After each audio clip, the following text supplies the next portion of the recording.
The train coughed black smoke into a sky bruised with cloud, and when it finally hissed to a stop at Bitterbrush Station, not a soul stood waiting on the platform. Etta Bell stepped down with one hand clutching her valise and the other tight at her ribs, where a cough had lived since Kentucky. The conductor gave her a pitying glance, tipped his cap, and muttered something about the coming frost. Then he climbed back aboard, and the train pulled away, leaving Etta in the silence of the Wyoming territory. She was small, too small by most standards, thin as willow bark and pale as linen left too long in the sun. The wind lifted her skirts and made her shiver. Her wool coat was too fine for this place, better suited for church than prairie wind. She scanned the land for a face she'd only seen in a photograph. Jacob W. Alder, aged 36, of Alder Ridge Ranch, whose brief letters had promised strong coffee, sturdy shelter, and a place beside him. But there was no sign of a wagon, no horse, no man. Behind her, the telegraph office was shuttered. Ahead, Bitterbrush stretched out, a town of 7 buildings and little else. A saloon, a general store, a church, 2 homes, a livery, and a one-room jail. No inn, no doctor. By noon, her coughing had worsened. She tried the general store, where the proprietor, Mrs. Elna Hook, eyed her with the thin-lipped suspicion reserved for newcomers. Etta asked about Mr. Alder. Mrs. Hook's face tightened. "He married all right," the woman said, "to a girl from over in Sweetgrass. Stronger stock." Etta held herself upright, even as the news slid into her like a rusted knife.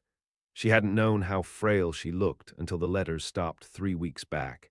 Hadn't known he'd stopped waiting.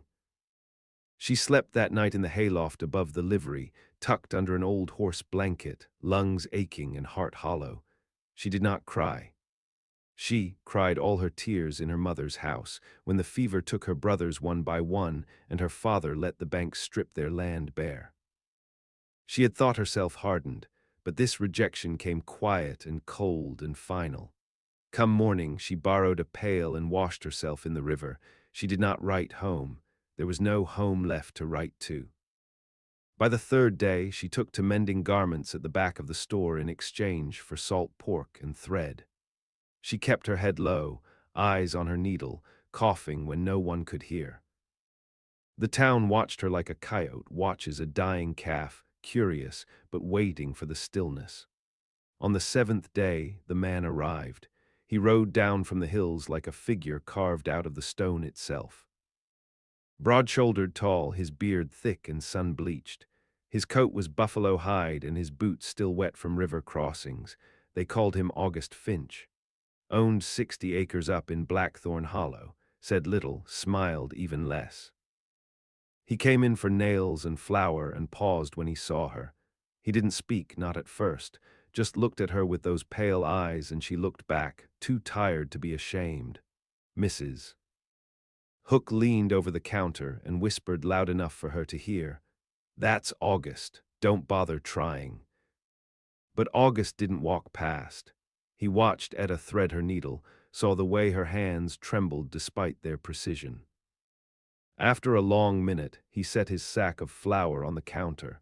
"Who's she?" "Mail order bride, got left." He nodded slow, then looked to Etta. "Can you cook?" She met his gaze. "I can read, I can sew, I can patch wounds. I can boil water for bone broth and keep a fire lit through the night." His eyes stayed on hers. "You cough like it's killing you." "It's not," she said, "not yet." He tilted his head. "You know how to tend goats." "No," she said, "but I can learn." He nodded once, turned to Mrs. Hook. "I'll need 2 sacks of feed and another blanket." Then he looked at Etta again. "Get your things." And just like that, she stood. The trail to Blackthorn Hollow rose in sharp switchbacks, stitched through wind-scoured hills and brittle pine. Etta rode behind August on his draft horse, her valise strapped behind the saddle, her hands clutching the rough leather of his coat. The sun dipped low, bleeding red through the clouds, and the cold deepened with every step into the higher country. August didn't speak, not to fill silence or offer comfort. He moved with the steady patience of a man long used to solitude. The kind of man who cut his wood in the fall, cured his own meat, and buried what needed burying without ceremony. When they reached the cabin, dusk had folded over the land. It was small but solid, rough-hewn timber walls, a stone chimney, smoke rising faint. A goat pen stood half-frozen behind it, and Alinta held kindling and pelts. He dismounted and helped her down without a word. Inside it smelled of smoke and iron. A single table, a potbelly stove, 2 chairs, no woman's touch, no lace curtains or soft linens, just warmth and order. "You can sleep on the cot for now," he said, setting her valise down near the stove. "Until we see how things work." She nodded and stood still, waiting to be told more. But August had already moved to the stove, tossing in more pine and setting a kettle to boil. "I'll trade room and food for work," he said. "This is no charity. You're not a guest." "I understand." "Then take off those boots. You'll clean in the morning. Wash what's dirty. Feed the goats at dawn. I'll show you how." She peeled off her boots with stiff fingers, and the heat wrapped around her like a second skin. Her lungs burned, but not from cold this time, from the sudden, unexpected reprieve. They ate boiled barley and salted jerky. He didn't ask about her past, and she didn't offer it. When she coughed, she turned away, ashamed. "You're lighter than you should be," he said after she'd finished eating. "You'll need more broth." She looked up. "I can make it." He nodded, then pointed to a shelf. "Dried roots, bone from last season. Use what you find." The days that followed carved a new rhythm into her bones. Mornings began before the sun rose, goats fed, fire stoked, water hauled from the creek and boiled clean. Her body protested, sore and weak, but she pushed through. She learned the land quickly. Learned August, too, in the spaces where words didn't reach. He never touched her, never so much as brushed her arm unless it was necessary. But when she dropped a bucket from a coughing fit, he lifted it without comment. When her hands cracked from scrubbing, he brought her a tin of rendered fat. And when she tried to sleep through a fever chill, he left a second quilt folded beside the cot. She mended his clothes, cleaned the rifle he left near the door, and read aloud from the 2 books he owned, a weathered Bible and an old almanac. Her voice was thin but steady, and sometimes, when the wind howled too loud, he'd let her keep reading longer than needed. By the second week, the hollowness in her chest began to ease, not vanish, but soften. Then came the storm. It rolled in from the north with no warning, a white roar that buried the valley in snow. The goats panicked, 2 went missing, and August was gone before she could stop him, rifle slung, coat tight. He returned hours later, soaked and shivering, 1 kid slung over his shoulder, the other dead in his arms. Etta didn't ask questions. She took his coat, set water to boil, and cleaned the blood from his hands while he sat at the table, silent and spent. "You shouldn't have gone," she said, voice low. "They were mine to lose." She poured broth into a tin cup and held it out. "You don't have to lose everything." For a long time, he didn't take the cup, just stared at her with something unreadable behind those pale eyes. Then slow, he reached for it. That night the storm raged, the roof groaned, the wind tore at the shutters like claws. Etta lay awake on the cot, clutching the extra quilt, watching the shadows shift on the ceiling. From across the room, August spoke. "You think you'll stay come spring?" She didn't answer right away. "I'll stay," she said, "if I'm welcome." "You are." A pause, the wind howled again. "Then yes," she whispered, "I'll stay." The thaw came slow. First, the snow turned to slush in the low valleys. Then the creek cracked free, its dark waters rushing hard over the stones. The days lengthened, and the trees shed their white coats in favor of brittle green shoots. The goats bleated louder, hungrier. Etta's cough, though not gone, loosened. Her chest hurt less each morning. The color returned to her lips. She no longer flinched at the cold. In the cabin, August had begun leaving small tasks undone, bootlaces left tangled, tools set askew. Etta took them up without a word. She sharpened his knife before he asked, salted the hides when he forgot. She started speaking more, if only in practical terms, and when he offered her the better cut of meat, she stopped declining. One evening, after tending a doe with a berth gone wrong, August sat at the table with dirt still under his nails. Etta handed him a tin cup of whiskey, something she'd found in a dusty bottle behind the stove. He took it and drank. His hands were rough. Her fingers brushed his when she pulled the cup away. "I heard about what happened down in Bitterbrush," he said, voice low. Etta folded a cloth over her lap. "What did you hear?" "That he left you standing on the platform, married someone else." She didn't look up. "Not much more to it than that. Man's a fool." She shrugged. He wanted someone strong. August tapped a knuckle against the table.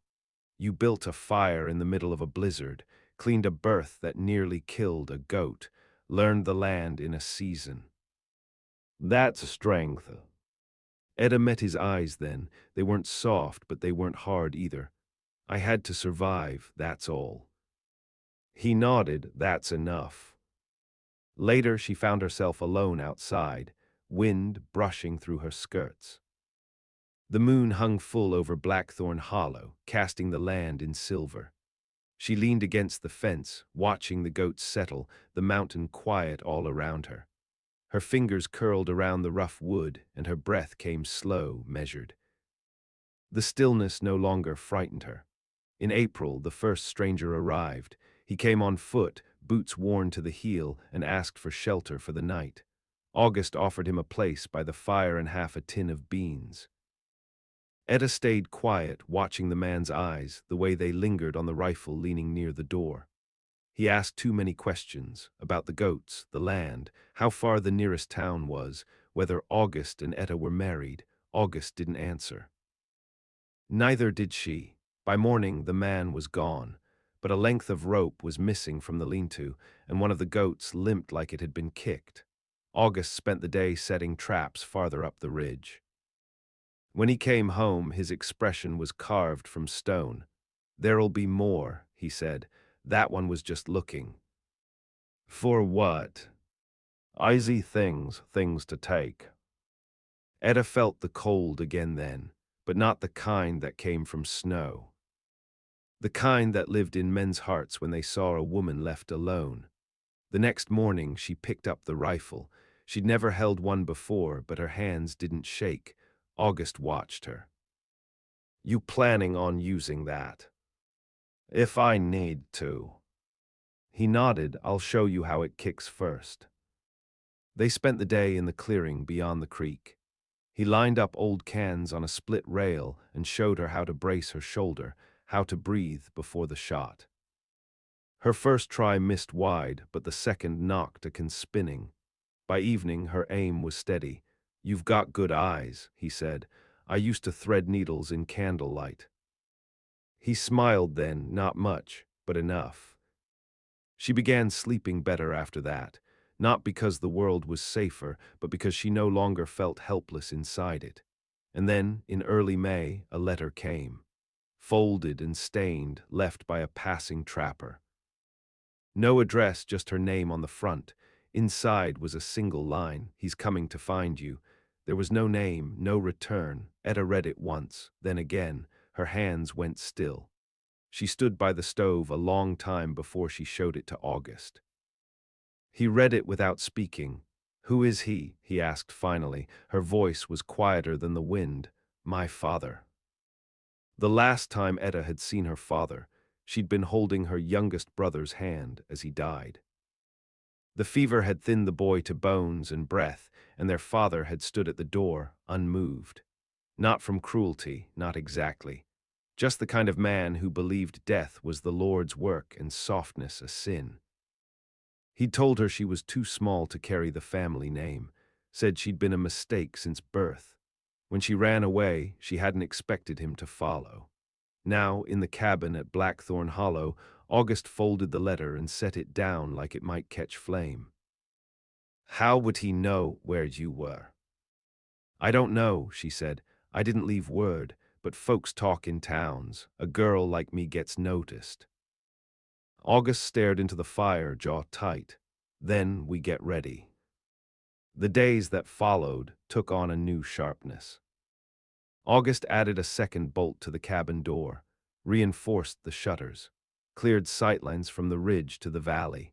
They practiced shooting each morning, Etta's shoulder bruising from the kick of the rifle, but her aim improving with every shot.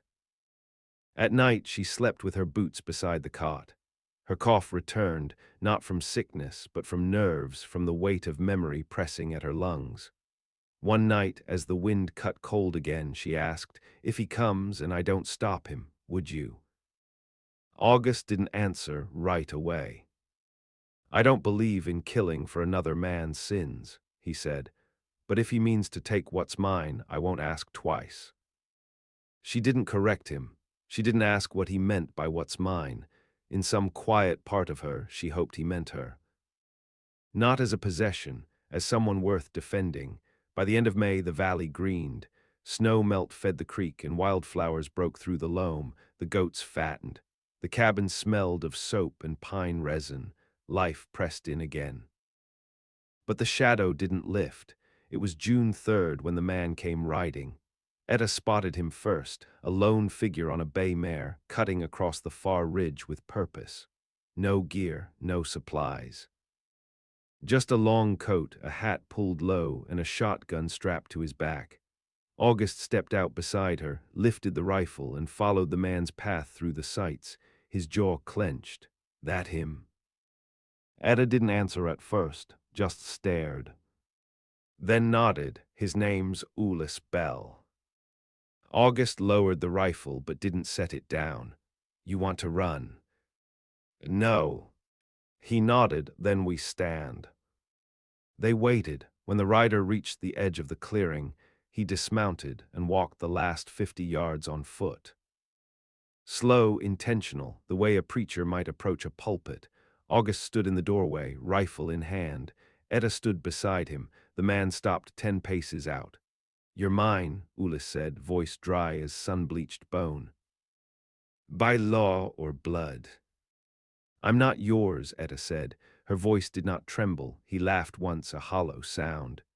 "You ran, stole from me. Shame's got a way of following a girl." "I didn't take a thing that was yours." "You took breath." August raised the rifle. "That's far enough." Ulis looked him over. "You the new one, think you've tamed her." "She's not an animal." "Then why's she living out here like one?" Etta stepped forward, just a step. "Why did you come?" "To bring you home." "There is no home," she said. "Only you and a name. You used to beat us into silence." August's rifle never wavered. Ulis tilted his head. "I raised you." "You raised your voice," she said. "Not me." The silence that followed was long. The wind stirred. The goats rustled behind the cabin. Then Ulis reached for the shotgun. The shot came before his hand touched the grip.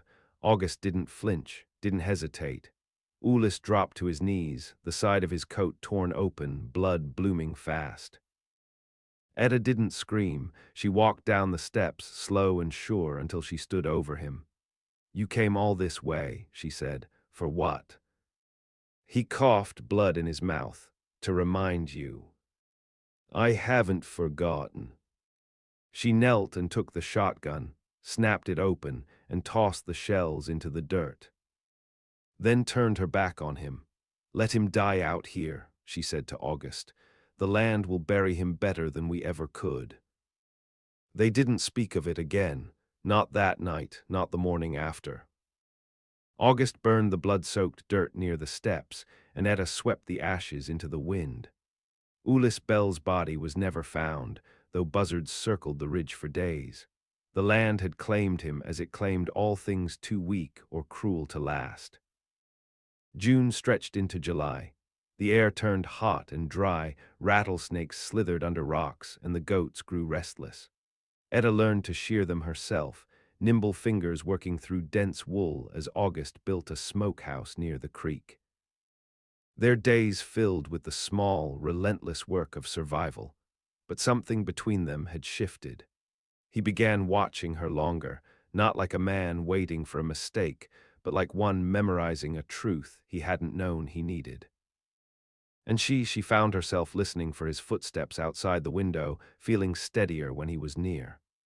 No words passed between them about what they were, but in every movement, in every chore shared beneath the heat, something rooted deeper. One morning, Etta found a pile of lumber beside the cabin. "What's this?" August scratched his beard, not quite meeting her eyes. "Building something." "She waited for you." Still, she didn't speak. "A real room," he said, "off the side of the cabin. So you don't sleep on a cot anymore. You don't have to do that." "I know." He didn't say more, just picked up a hammer and got to work. She helped him, hauling timber, measuring with twine, holding boards as he nailed them into place. He let her, didn't speak to her like a man doing a kindness, spoke to her like someone who knew she belonged beside him in the labor.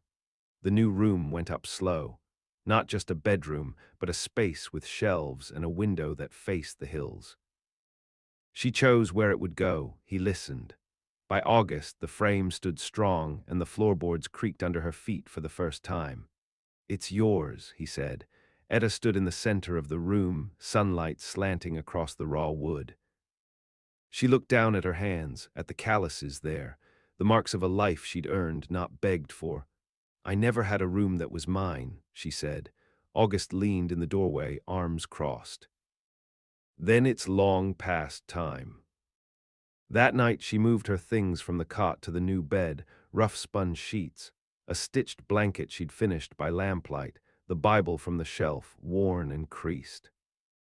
She sat there in the dark, the quiet so thick it filled her lungs. And then she heard him at the door, a soft knock. "May I come in?" She rose, opened it, looked up into his face.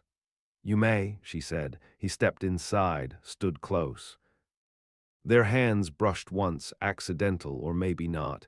He didn't touch her hair, didn't kiss her, just stood near.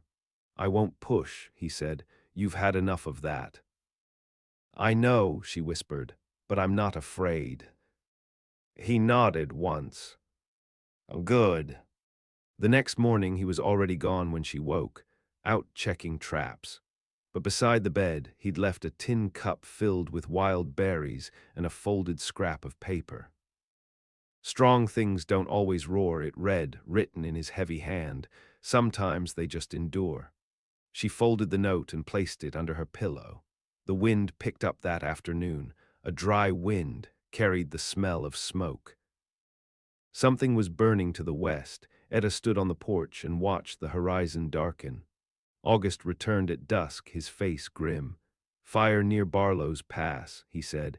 "Too far now, but if the wind shifts, it'll come fast." They packed that night. Not to run, to fight it if it came. She helped him wet the perimeter with buckets from the creek, cleared brush, dug trenches. Her muscles screamed, her lungs burned, but she didn't stop. "You're not what I expected," he said once, breaking the silence. "Neither are you."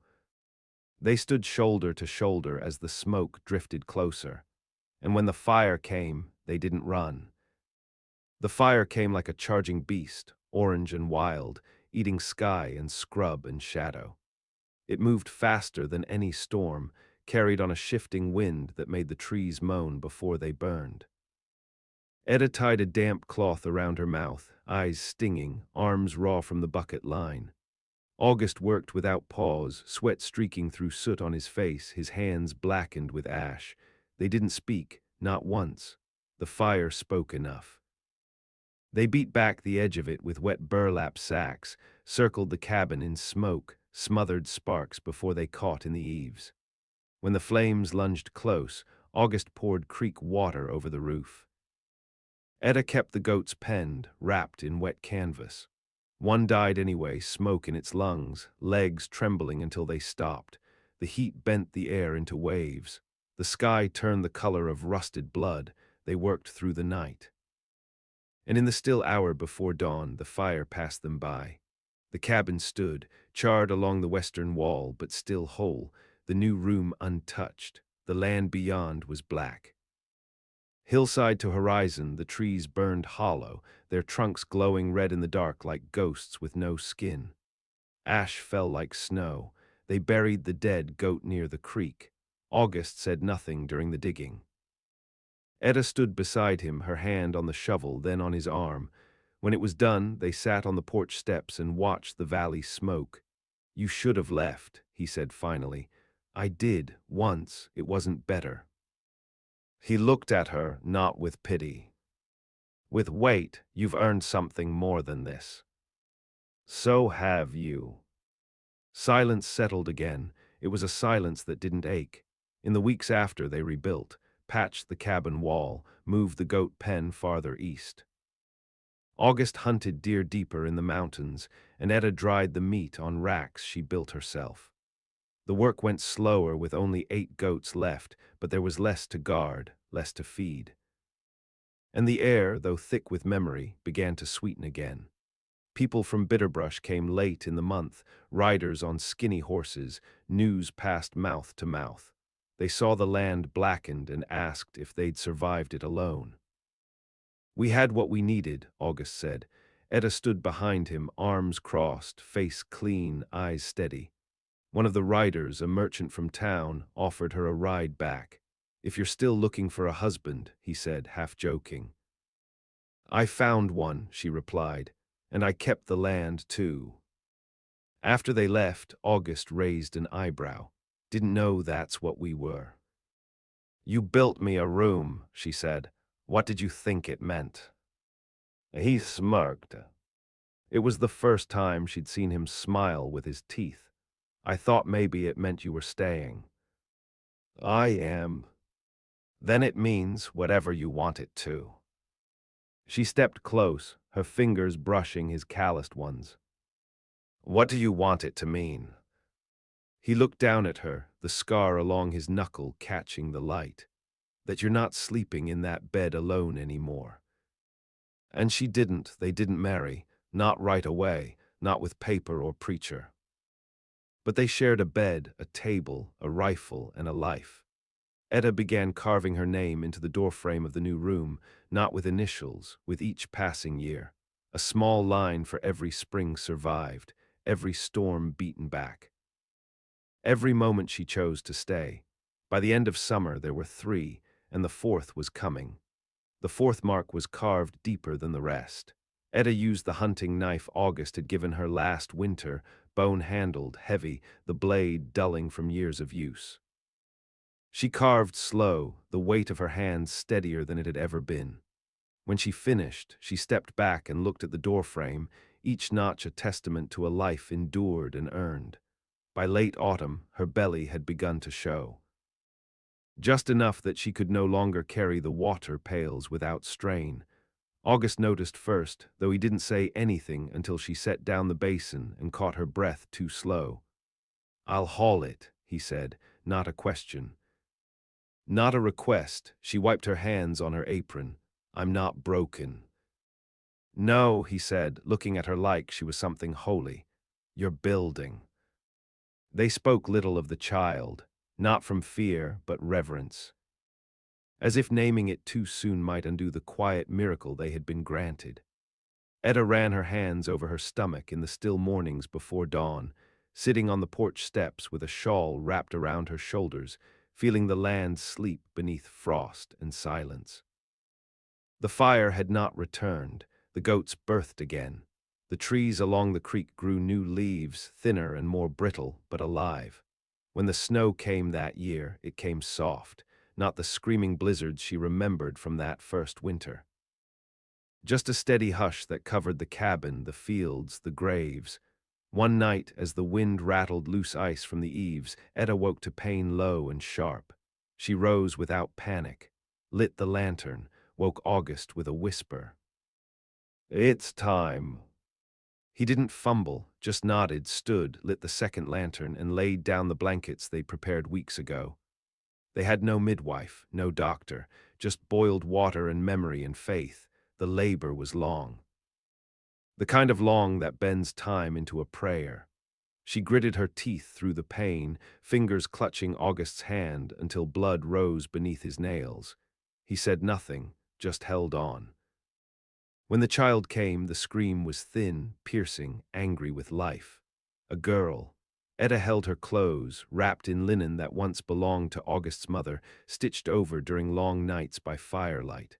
The baby's eyes were dark. Her fingers curled into fists. "She's smaller than I hoped," Etta whispered. August knelt beside her. "She's stronger than she looks." They named her Wren. That winter the cabin was quieter. Not empty, never that again, but full of smaller sounds. The creak of the cradle, the tiny breath of a sleeping infant, the scrape of August's boots as he moved softer through the home they'd built. Etta no longer coughed in the mornings. When spring broke, the valley bloomed bright. The land wore its scars, but it was no longer bare. Shoots of green cut through the blackened soil.